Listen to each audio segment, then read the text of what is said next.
And thou, son of man, take thee a sharp knife, take thee a barber's razor, and cause it to pass upon thine head and upon thy beard, then take thee balances to weigh, and divide the hair.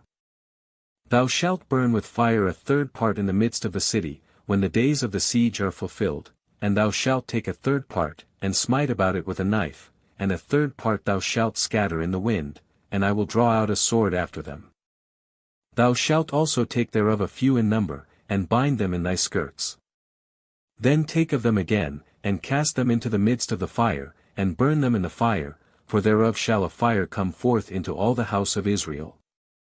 Thus saith the Lord God, This is Jerusalem, I have set it in the midst of the nations and countries that are round about her. And she hath changed my judgments into wickedness more than the nations, and my statutes more than the countries that are round about her, for they have refused my judgments and my statutes, they have not walked in them. Therefore thus saith the Lord God, because ye multiplied more than the nations that are round about you, and have not walked in my statutes, neither have kept my judgments, neither have done according to the judgments of the nations that are round about you. Therefore thus saith the Lord God, Behold, I, even I, am against thee, and will execute judgments in the midst of thee in the sight of the nations. And I will do in thee that which I have not done, and whereunto I will not do any more the like, because of all thine abominations.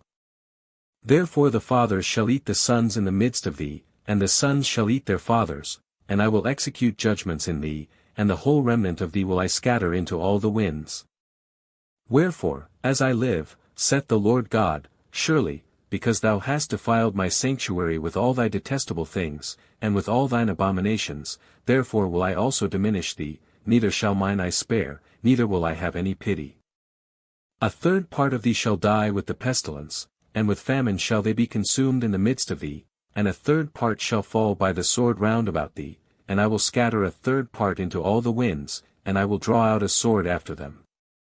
Thus shall mine anger be accomplished, and I will cause my fury to rest upon them, and I will be comforted, and they shall know that I the Lord have spoken it in my zeal, when I have accomplished my fury in them. Moreover I will make thee waste, and a reproach among the nations that are round about thee, in the sight of all that pass by.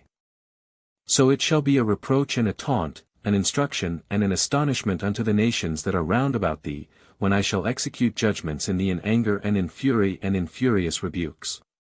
I the Lord have spoken it.